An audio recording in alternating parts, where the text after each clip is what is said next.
name is David Eichholtz with David Richard Gallery, located here in Santa Fe, New Mexico.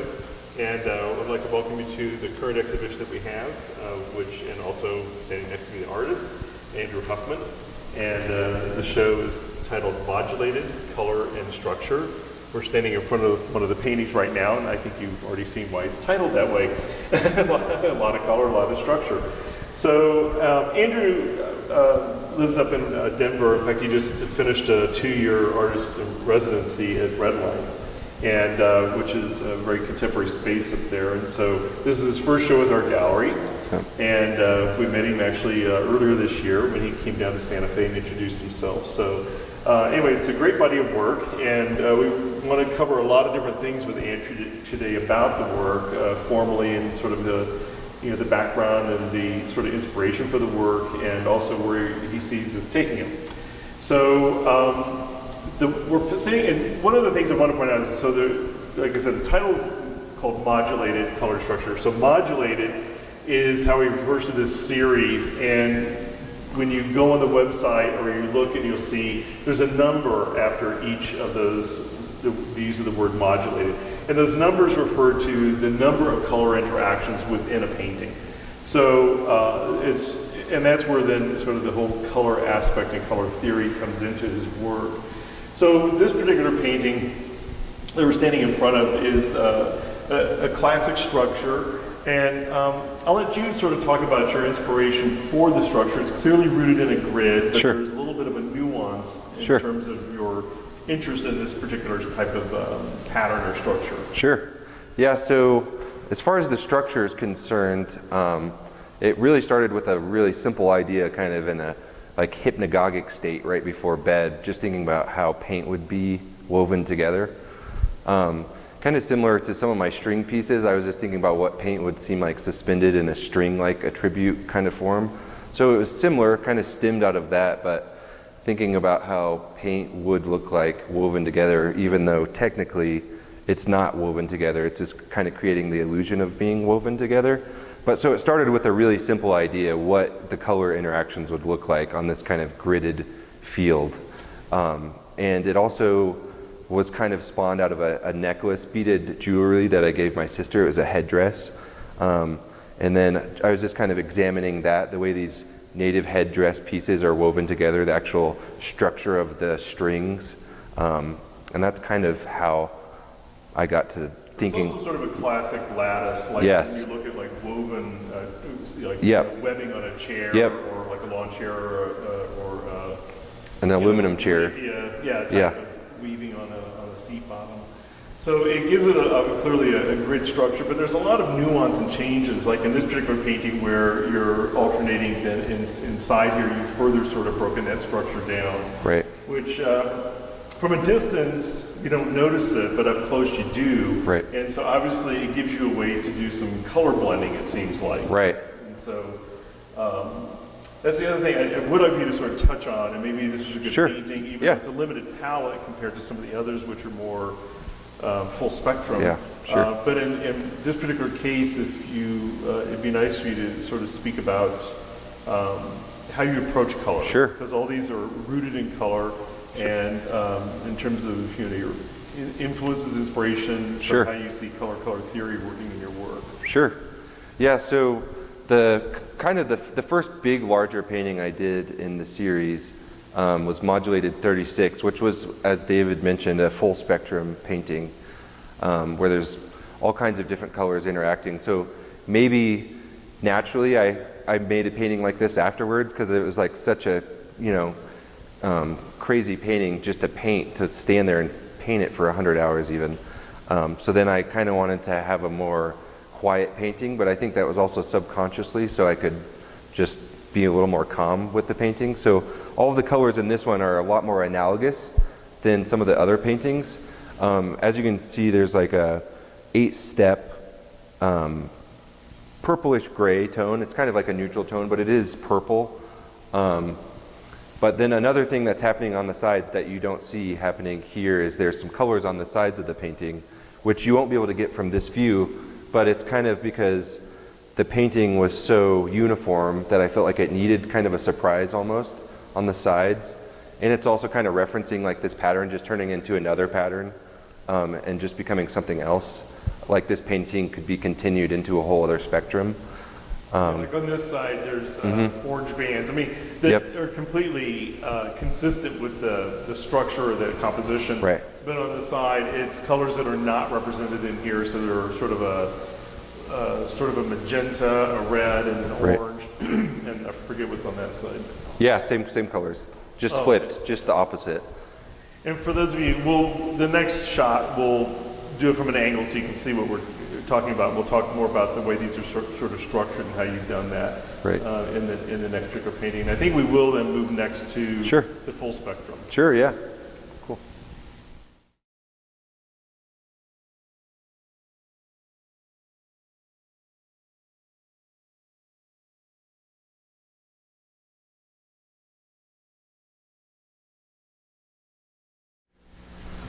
So we're standing in front of Modulated 36, which Andrew had just referenced, and this is, as we were saying, is a full spectrum.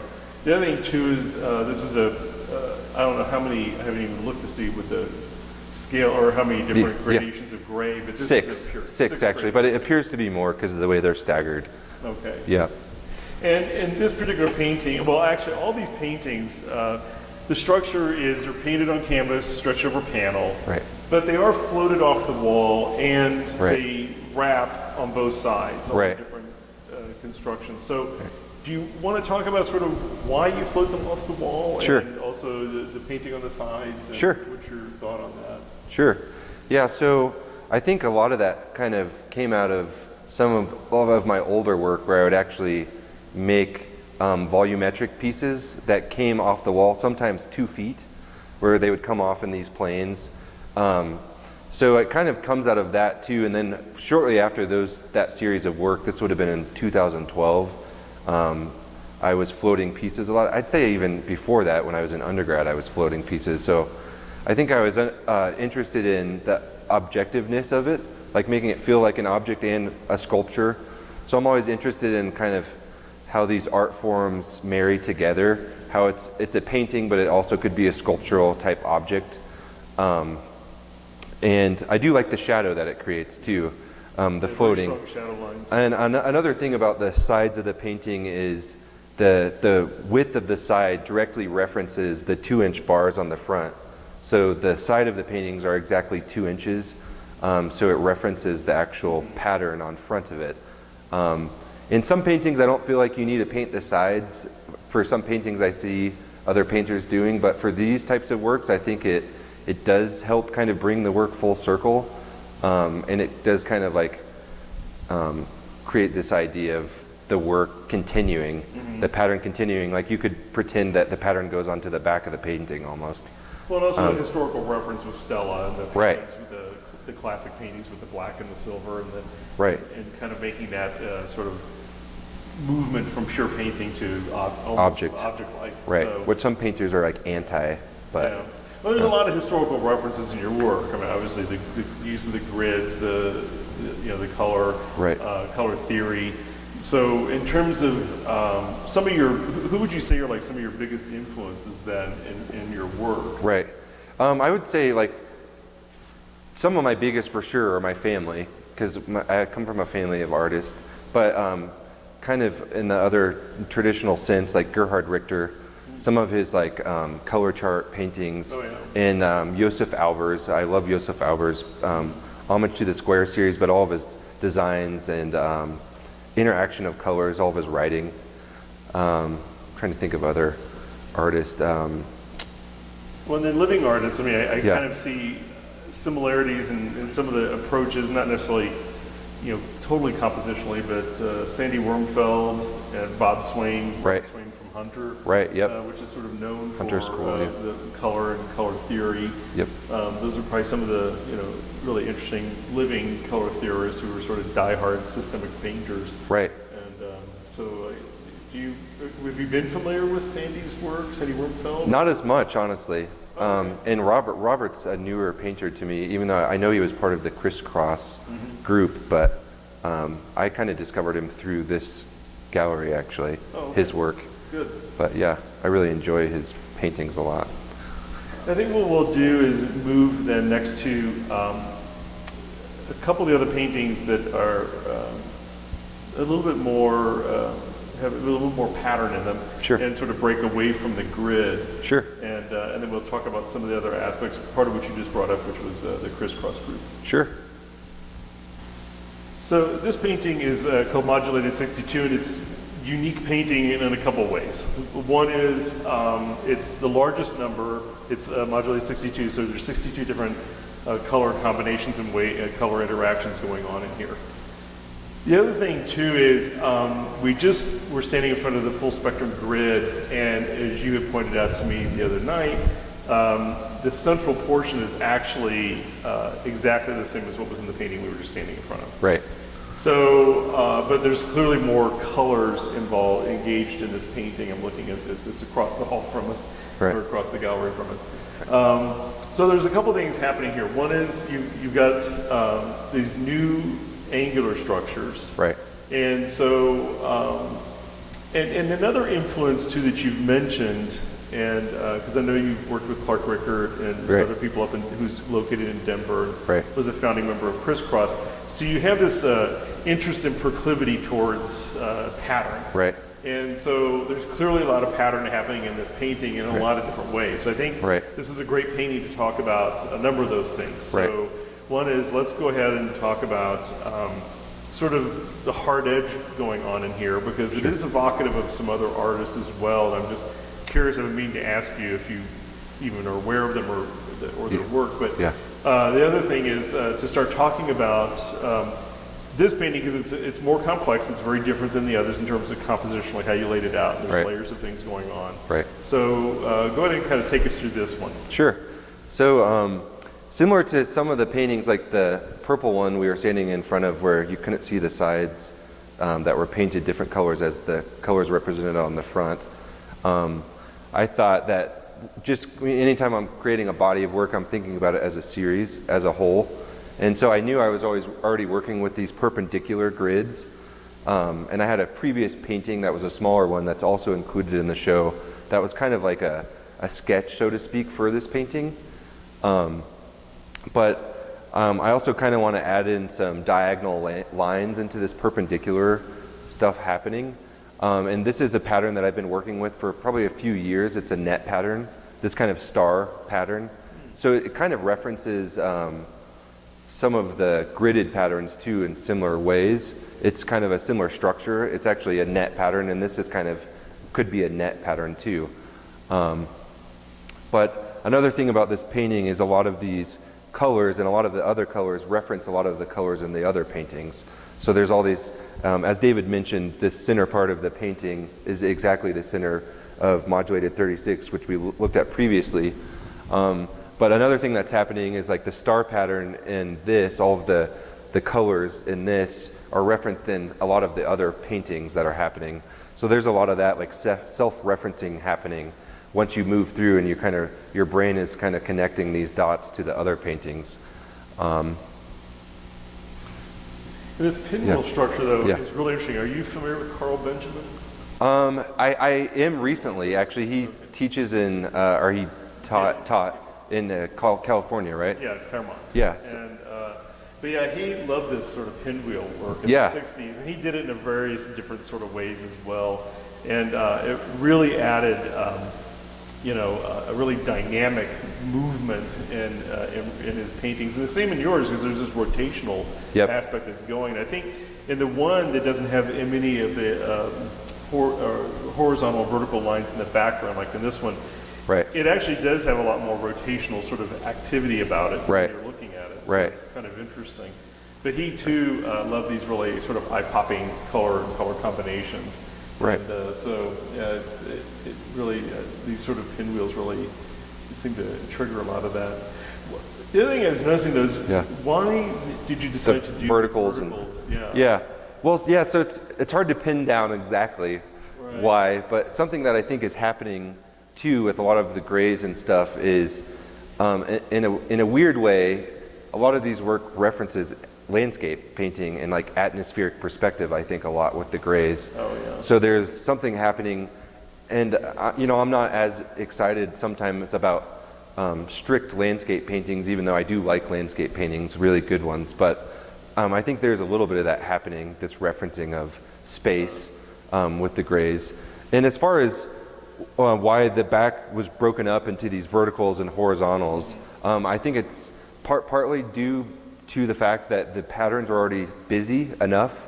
I felt like that I didn't feel like the patterns there had to be really complex. Like I thought just them going in certain directions was enough for that area. And I also like, when I analyze these, I see lots of smaller paintings in the painting. So it's like I could take a little chunk out of this painting and that could be a painting on its own. But this one's kind of broke up into 9 squares if you really look at it. 9 20 by 20 squares.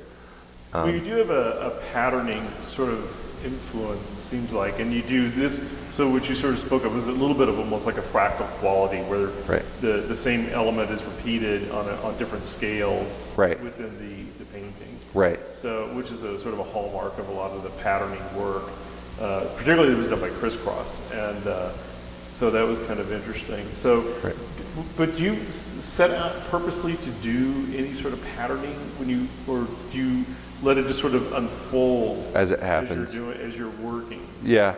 So this painting, before I started it, I knew it's a little combination of both actually. So I knew that I was going to incorporate this center grid, the exact same painting that's in Modulated 36. So I knew going into the painting that was going to be part of the painting. And then I also knew that the net pattern itself was going to be incorporated into the painting. But as far as the other parts of the painting, that just kind of happens intuitively as the painting develops. And it's the same thing as color. Usually when I start paintings with color, I'll have certain parts of the painting that I'll know for sure what the colors are. But then a lot of it is kind of call and response. Once I see it and it becomes real and comes into reality, then I can kind of analyze it and look at it objectively to kind of help predict or my decision making for the other types of colors I employ into the painting after that.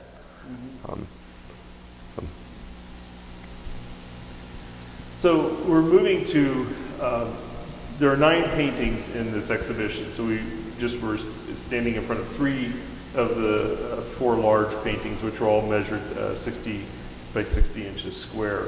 There are 2 smaller paintings that are similar in terms of composition, in terms of they're just smaller versions of these grids. Not exactly the same, but it's the same concept, and they're 24 by 24.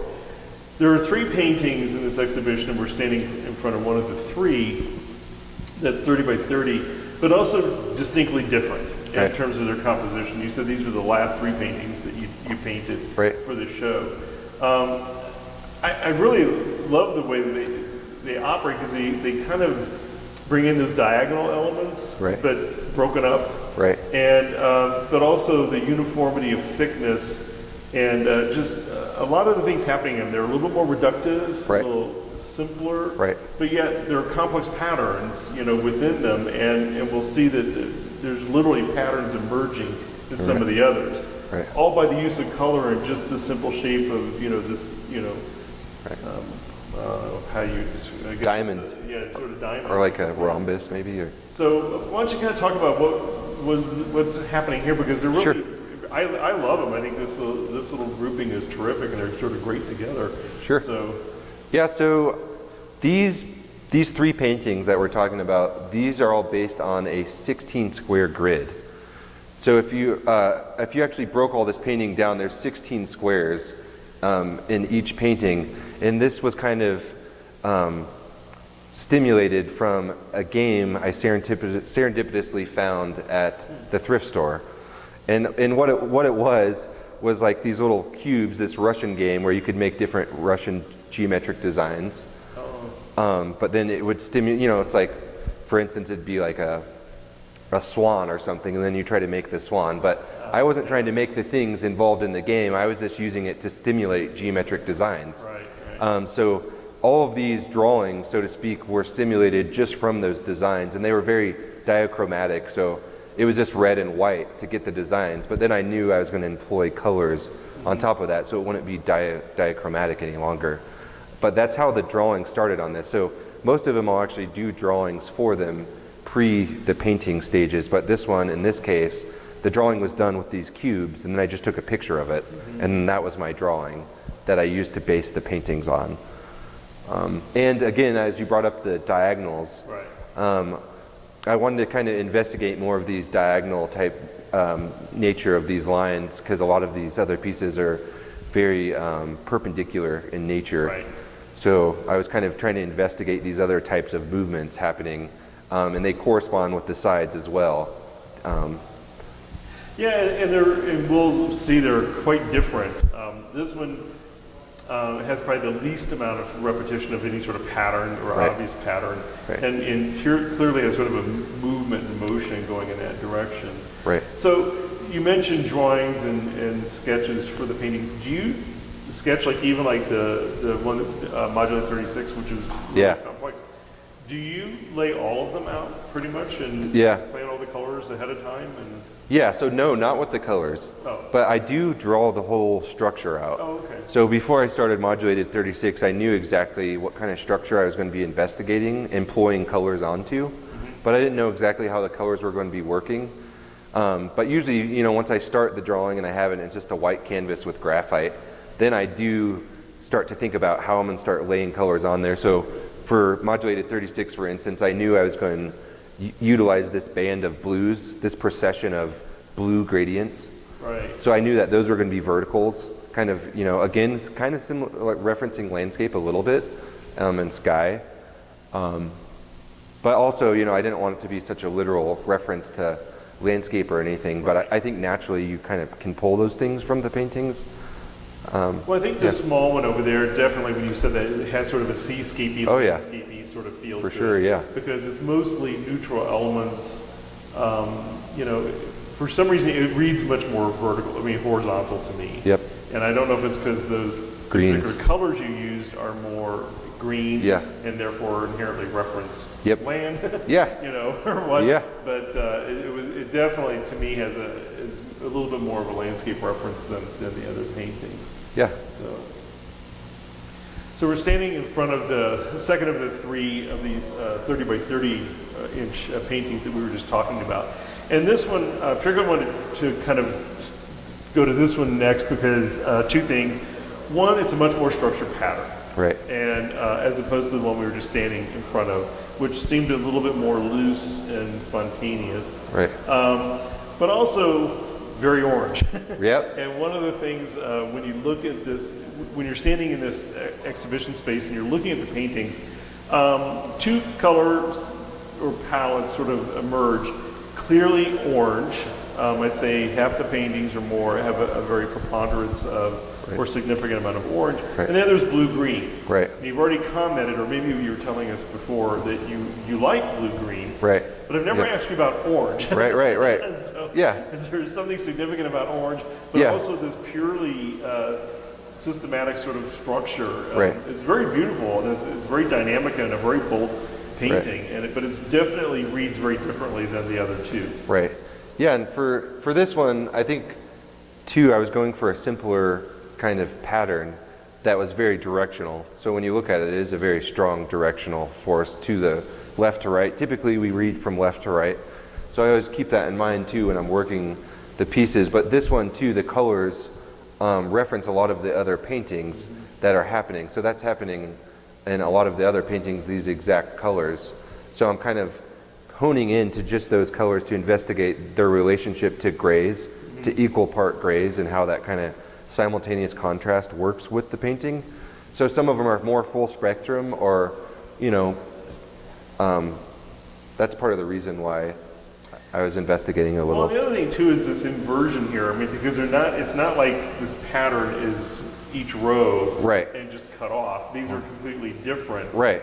You know, on the top and the bottom. The color, too. Yeah, and the direction. The color. So there's quite a bit of going on. I haven't really dissected it to see how systematic it is, if at all. But it definitely is a very eye-popping, very high-impact painting. Right. And but the next painting we're going to go to, though, that you particularly want to also point out, because it really shows, it's a kind of a nice wrap-up of a lot of the things you have been sort of alluding to. But it's, as you said, these grays are all in that other painting. Right. And then And these exact chromas, oranges. yeah, oranges come from that painting too. okay, yeah. So we'll move over to that one. But yeah, this is a really stunning one. And the signs are painted no grays. They're all the reds and oranges Colors, yeah. on both sides. So it really it looks totally different from the side view than the others. So quite nice. So we're standing in front of Modulated 55, which is interesting because it's the second most complex in terms of color, number of color combinations, but yet it actually has a very calming sort of effect. Right. I don't know if it's because of the interesting rhythmic, because when you look at this painting, what you predominantly see is the orange. Right. But also, there seems to be, in terms of surface ratio, a lot more of the grays, Right. which were the grays we had just talked about Right. in front of the smaller painting. Right. So, yeah, this is a really complex, but it doesn't look as complex. Right. Yeah, so this one is kind of, I mean, I think quite literally, is the inversion of a lot of the other grid paintings. And what I mean by that is a lot of the other grid paintings, the predominant kind of forms in the actual perpendicular structure is chromas, different colors, full spectrum colors, where most of the colors in this one in the perpendicular structure is gray, and the squares are the chroma and the colors. In a lot of the other paintings, the squares are the grays. So this is the inversion of the other paintings. And another thing is these squares in this painting, again, directly reference other paintings. Not only the grays reference the other 3 smaller 30 by 30 paintings we were talking about, but the star pattern in Modulated 62, all of the colors from that were the exact colors used for the squares in this painting. Yeah, and especially this palette here is very pronounced in 62. Yep. Which we can see off to our left here. Right. But yeah, it's an amazing painting in that regard, but I also think there's a ratio issue too, or concept going on here, where it seems like Squares are getting larger, in the others, too. Yeah, are much Yeah. larger Yeah. in this painting than Yep. the others. So I think even though there's an equal, or if not more than many of the others, Yep. color complexity, Right. it has a sort of a calmer or more Air even. yeah, Area, yeah. because of just there's not as many bands or striations or breakup of the palette. Right. So maybe that's a whole other investigation for you. Well, no, it is. It is too, because I feel like too, if I just made the same grid of the exact same ratio, then it's kind of like falling short of investigating that structure.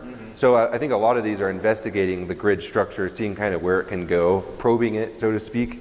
So like you mentioned, the squares are getting bigger, whereas like this one, they're a lot smaller. Well, I think that was the other thing too, where the 30 by 30s seem more reductive and open because of the less Yep. grid complexity Yep. within them. So yeah, I think they share the same As this, kinship that to makes these sense. two. And they So- came right after this. Yeah. So they were all in the studio at the same time. Right. So, Yeah. makes sense. No, it's a great exhibition, so we encourage everybody to take a look online. As I said, there's 9 different paintings, three different sizes, and we've hit on quite a few of them in this discussion. And there'll be, some other things we'll be posting, about Andrew, so check it out. We appreciate you coming. Yeah, thanks for the opportunity. Oh yeah, no, it's wonderful. We love the work, and so very nice. Thank you very much. Thank you. Thank you. Thanks.